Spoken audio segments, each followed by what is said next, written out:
Hey everybody, this is Erica, the technology nerd who likes to film stuff, and you must forgive me right now for not appearing on camera. I'm exhausted, and also I am not home right now, so I'm doing my best to show you what I've got here. I'm just going to do a quick unboxing, basically to just unbox it and to talk a little bit about the experience that I had last night. So I was one of the crazy people to wait all night in line to get a hold of an iPhone 6 Plus, because these are just infamously difficult to get your hands on, and unfortunately the pre-order situation just did not work out for me well at all. I just was not able to pre-order. So here we are. This is the iPhone 6 Plus. The reason that I care to look at this one so much over just the 6 is because it's a size that's similar to Android devices, and it's also got a 1080p display. So what I did not expect this time, and I have waited a few times in line to get an iPhone in the past, was the amount of scalpers who cut in line in the front. Now, the business of these scalpers is to get a hold of 2 iPhones per piece, preferably the iPhone 6 Plus, because they get a better commission on that. And what they do is that they ship these to China and they sell them for twice as much, because these devices were not released in every single country.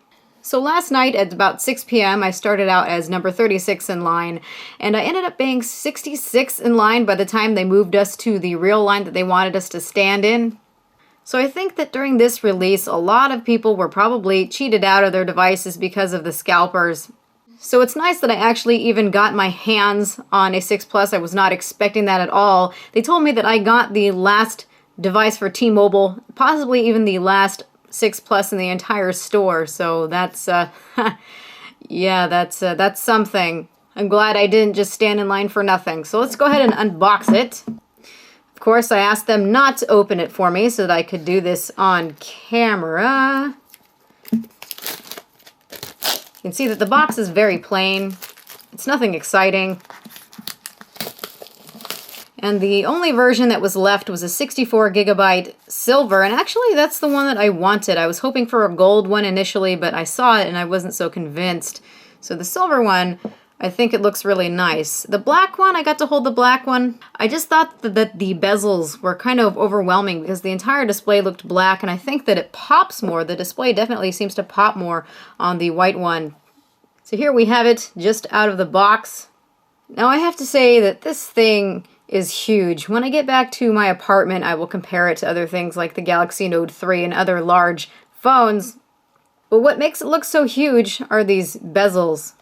I've actually enjoyed the bezels on iPhone devices because I like to play a lot of games and I'm not interfering with any buttons. I'm not touching any capacitive buttons, and I'm not accidentally touching things on the display that I shouldn't. So think PSP format, but that's just my own preference. So the only device that I have with me is the new Moto X. Unfortunately, this is not available for everyone right now, so bear with me. I will compare it to some other devices. So with what's in the box, there's just absolutely nothing interesting, I am sure. Just your SIM ejection tool and some stickers and whatnot. Oh, look at that! So predictable. Stickers and all. And you got some earbuds, and you've got an adapter, and you've got a little USB charging cable. The classic 1 amp charger. Nothing else in the box. So I'm going to just remove this plastic here. It's just a piece that's on the front and also on the back. I am happy to have a Moto X on hand because I can say that that curved glass that we have on the Moto X, that 2.5D glass, it looks and feels just like what we have on the iPhone here. I wouldn't be surprised if this is actually Gorilla Glass 3. Apple seems to call their suppliers other things, maybe for marketing reasons. But just looking at it now, I think that the white one sure does pop more. I want to set it on the table immediately because that camera protrudes. How bad is that? Well, touching it at the left part of the display, if I was tapping on something on the left, then it kind of rocks a bit, but touching it more towards the bottom where the keyboard is going to be, it actually doesn't move at all. I know that people are going to have concerns that that camera is protruding, so just get yourself a case. But if you're wondering about lay on the table design, my very first impression is that if you're going to be tapping the keyboard, it doesn't rock at all. It stays in place. It's only if you're touching this upper left corner. Let's go ahead and turn on the display real quick. The white balance, I'm sure, is not the best because of the lights that I am using.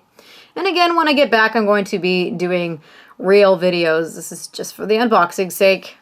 I have to say just immediately that the resolution on this at 5.5 inches 1080p is actually, it's really nice. I'm kind of sad that they didn't include 1080p on the smaller one because it would be just so much sharper than what we have on here.